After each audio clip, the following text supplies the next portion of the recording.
มาเฮ็ดฮักเด้อตัวใดบ่เทิงมาเอาเด้อมาสิไข่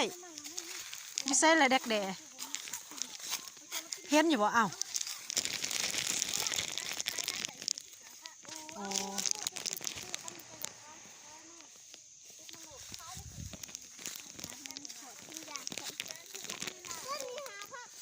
เอาคือบ่ล้างคือว่าให้ล้างกะยามดอกบ่ล้างก็ได้อยู่ไสละแดกแด่แม่นเขาเอาเบิดแล้วบัดนี้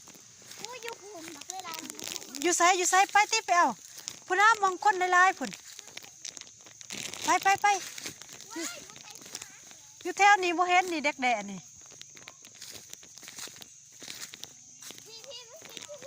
อยู่ไสหลายไปเอามวยเฮาไสส่วนปลาไหลส่วนเอ้ยแม่นหั่นนะ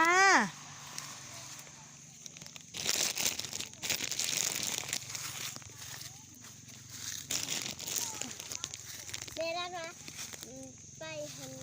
จังหวัด12 หูไปยังไปเก็บหะเก็บยืนหิงนี่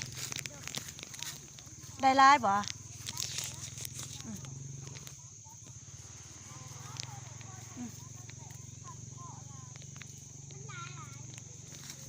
ใส่พี่บนไม้เอ้ยอยู่พี่ร้ายหันอ้าวไปยืนยิงหัน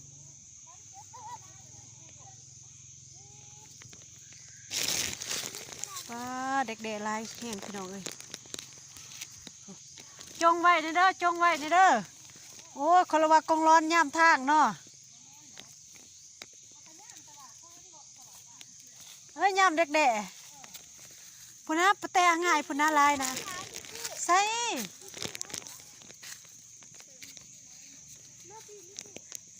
เบื้องเขาขุนบ่ไปบ่มาคือสิลายฮะบ่คายก็ได้ตีเก็บไว้ในคู่กินแน่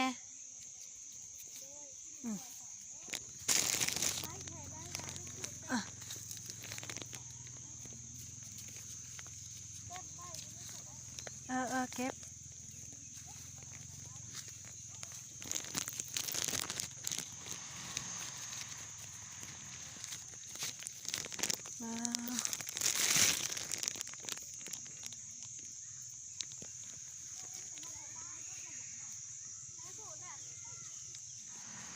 โอ้เนาะคู่รถบ่เห็นคู่ว่ามันอยู่ไสมันคือ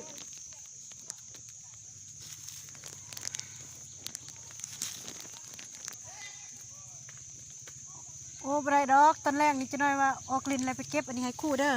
แมนม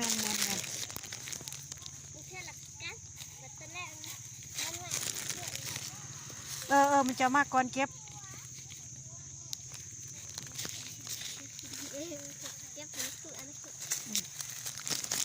กระแบงกันอันนี้คู่แน่กินเองแน่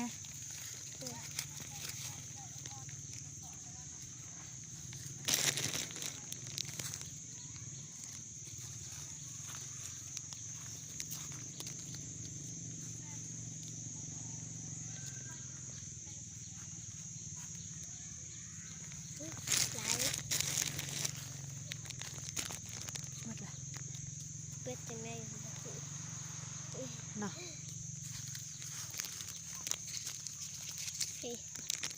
โอ้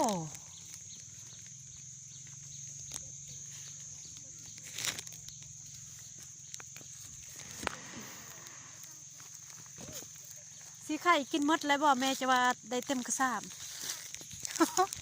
เฮ็ดจะได้กินวันนี้เชื่อจะขวดมันจะเสียโปรเจกต์เสร็จเนี่ยได้เนาะ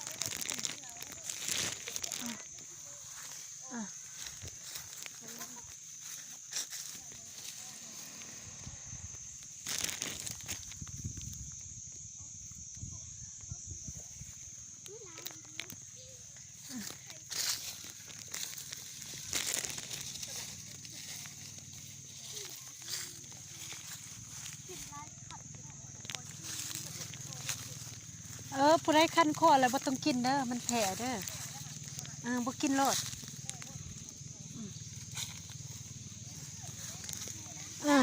ร้านฝากร้านเจ๊ฝากร้านลายอีกพี่น้อง บ้านบ่มีก็บ่มีได้เด้อแม่งอันนี้เด้อ ป้าร้านมากินดักแดดใส่ไหม บ้านเฮามันบ่มีเด็กแด่ใส่มาเอาเดี๋ยวนี้เอามวยเอ้ยเอาไปอ่ะ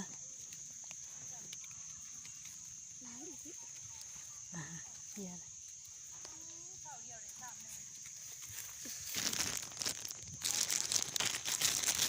เอาไปค่ายกันได้ที่กันทำมันมะนาวเนาะไปค่ายแบบที่สามมันเป็นค่าเน้นคือไอ้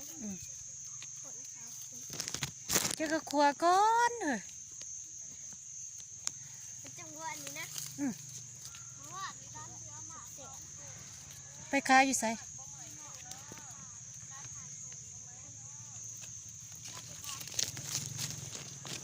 ทำอีหยัง แค่เราเป็นแค่เสือเสือใช่เขา หายทงอยู่หั่นมีเด็กแด่บ่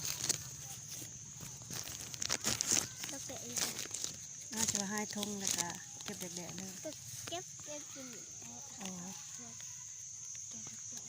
พี่เอาไว้ทั้งหัวจังนี่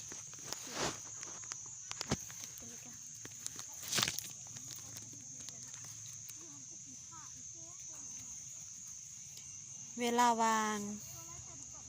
ออกลิ่นเดี๋ยวมวย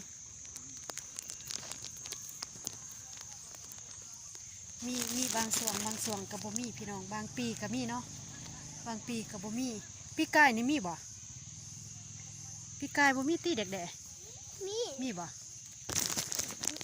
มัดระบาดมวยเอ้าเจ้าก็เห็นอยู่หลุมจังนะ ที่ดูมันจะมีอะไรใน มีบ่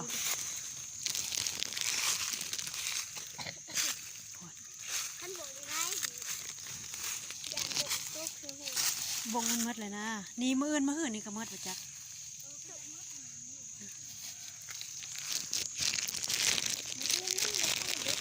มืออื่นนี่ใช่แค่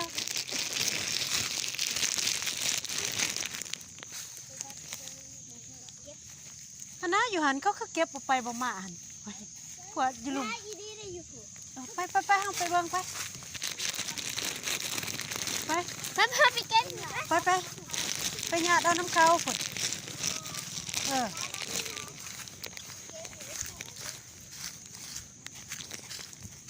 แบ่งเด้อคนละว่าไปใส่เด้ไปหยาดบ่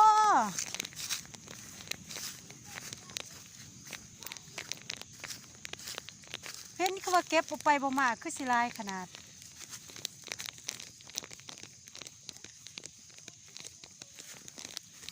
พี่ทงใส่น้ำคุก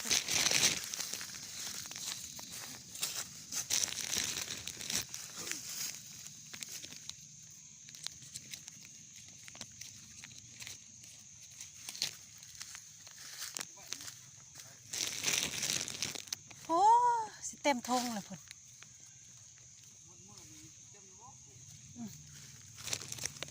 คอยไปได้บ่เทิงกับเอา เด็กบอกคือมันหมดได้ร้ายว่านี่สิ นี่บวงมันหมดแล้วมันเป็นเด็กแด่หมดแล้ว เก็บเอามันเบิด เข้าห้องแล้วบ่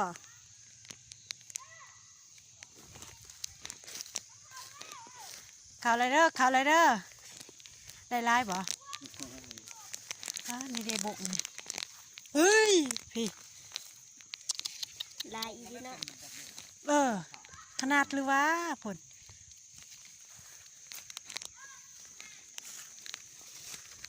ป้าบกป้าไอ้กุฏิราผลนี่เดมันกำลังเด็กอยู่ แล้วก็ลอกค่ะด้วย โอ้แท่นี้บงยังลายเด้อ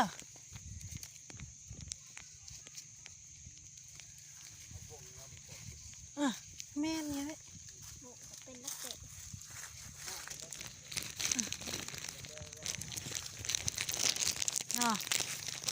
เราเห็นมันเก็บเอาไปเอามาอยู่ นี่ยานเนี่ยยานมันตกถือขัว ต้องกระยิบออก โอ้ยนี่เอามวยนี่ลายแถวเอาเทิงอยู่ โอ้ตัวดำๆตรงนี้ ใส่เวลาเก็บแม่นั่น เนาะ คอย เด็กน้อยก็กินผู้ใหญ่ก็กินกันด้วย คอยเอาเก็บมันเลย โอ้5 6ผมไปอยู่น้ำกัน สุดลายอีก อ่ะ นั่นบ่ได้ คอยได้ระวังหักเลยเอามวยดึกนี่เบียร์เลยเด้ ดึงนั่นนะคุกเอ้ย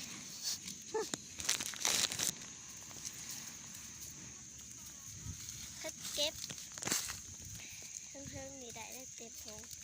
เป็น ได้ ได้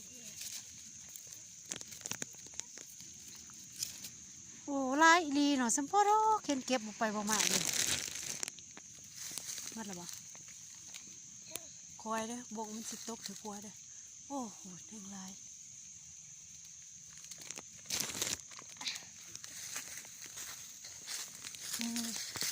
เออ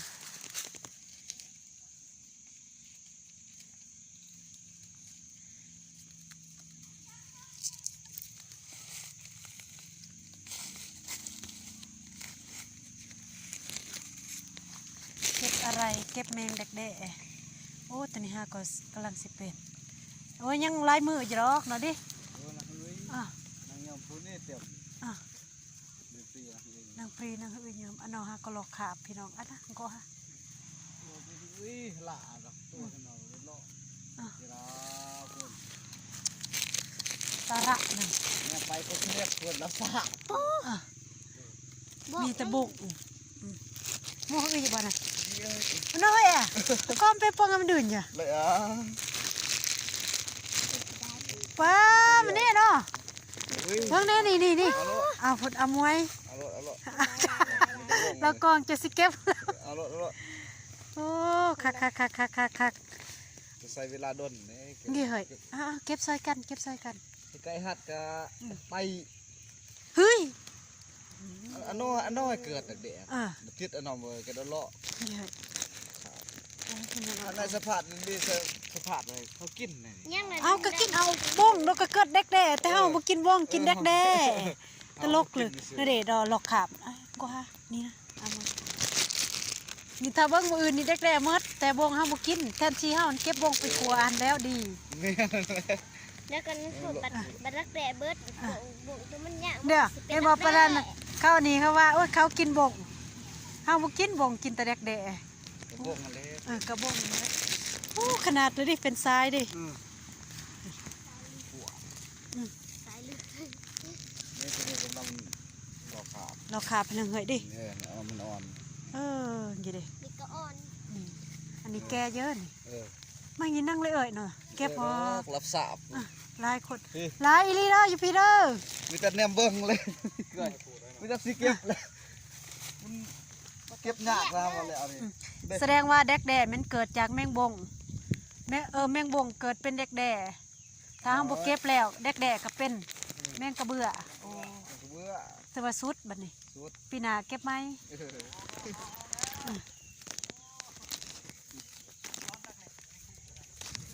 เอาสอนนักเรียนเก็บแดกแด่แล้วอืม ปันกันเลย อันแดกแด่ก็มาเกิดอยู่นี่เนาะโทษแดกแด่ เรียกลายอย่างนี้ตรงนี้แล้วนะ เสีย ไป ดาย เรียกนี่แน่เปลี่ยน ต่ำๆเพียงไรเอามวย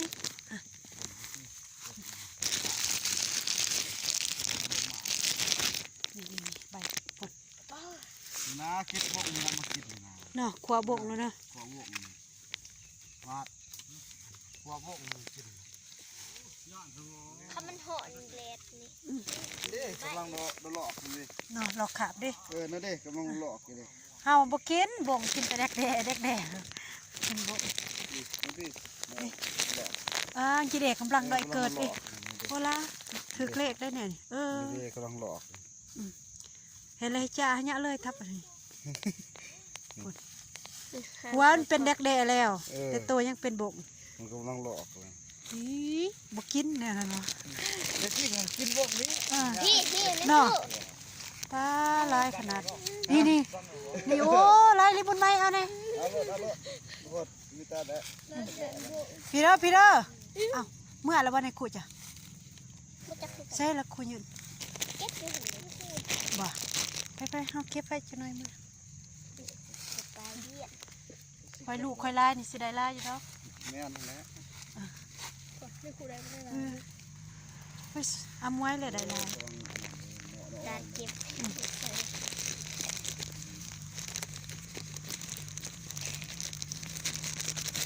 เยอะนะเบิ้งหุยคุยคนอยากซักก็ได้เห็นดู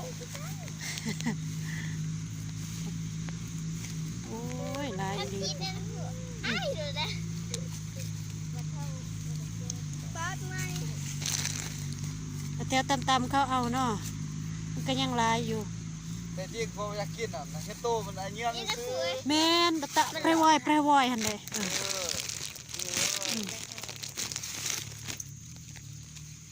จะว่ากินแดกๆดิอันเยือง บางคนจะบ่จะกินบ่กิน เราเกิดผัดช่วงหนูผักเวียกดิ เก็บนะแต่ตัวใหญ่มันตัวหน่อยเป็นลูก อุ้ยตัวอ่อนๆมันกำลังมันเกิดใหม่ คือบ่ เอามันหมดเด้อเอามันหมดเด้อ จากของหมด นี่นะคือเอ้ย เลิกบุตรทุกง่ายนี่คือเลยเชื่อมันลงนี่เลยเด้อ เอาหาไว้แก้มเรา ผมกินเลย อยากกินลูกปลา ยังบ่เฮิงได้ปีใหม่ก็ได้ มันหล่น แม่นขวดอะไรก็ใส่ตู้ไว้ปีใหม่ก็ออกมาแก้มมัน นี่กำลังโดนลอกเลยนะวง ดิ แต่วงนี่ให้เกิด โอ้ดิก็ฮักแกนเห็นนะมาหากินเอาดองตัด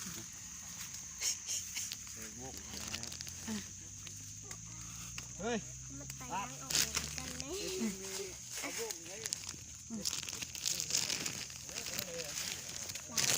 เฮาบ่กินบ่เฮากินแต่แดกแด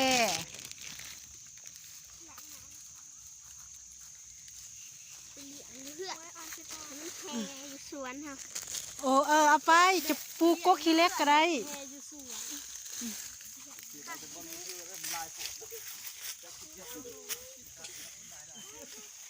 ลายๆกันแนมเบิ่งเนาะ คัดอยู่ได้โบกเป็น คันโอ้ยนี่เอามวยเอ้ยนี่เออ กองเสือ เจ้าก็จับหมองแข็งๆที่จะนำมันหักพี่เด้อเข้าเมื่อแล้วบ่ยังติโอ้ยหลายยังหลายอีหลีอยู่นี่โอ้ยพอ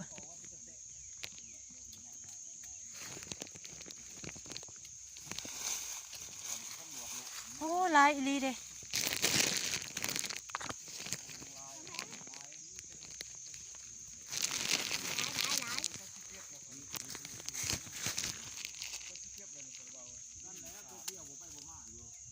ฮะกกเดียวไปบ่มา